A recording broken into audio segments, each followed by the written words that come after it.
There was a question about biventricular, if you have biventricular,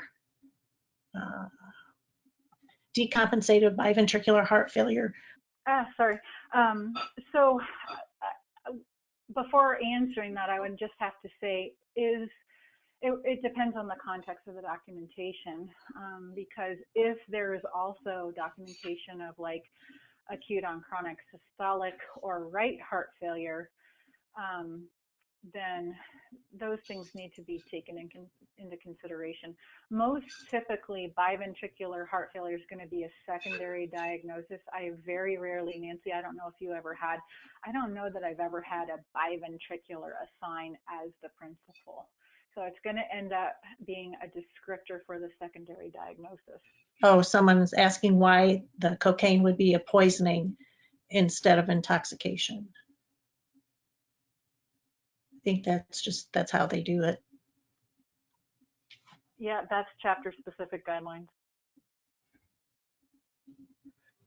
And how is cardiomyopathy treated differently from CHF?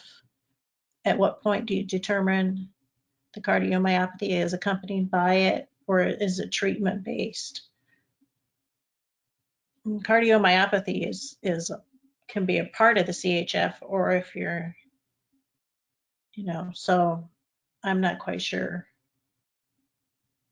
Yeah, I don't know if I've seen cardiomyopathy specific treatment where heart failure isn't involved. Like it's more a clinical finding or a symptom or sign.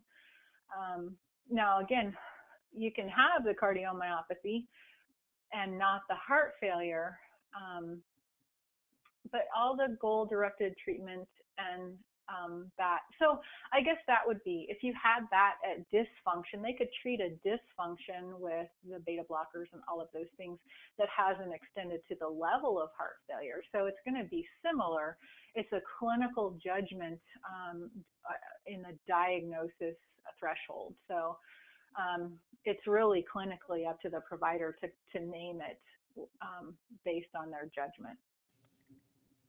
Yeah, and again on the on that case study, that last case study was just a fantastic one. I apologize again for the miscuing on the time, but with that COVID edition, I thought it was really important to get that component in there because we're seeing that both in the heart failure reviews and the mortality reviews. And I think for the integrity of the patient's story, we really want to most precisely represent what's going on with them. So the NSTEMI kind of bit the dust.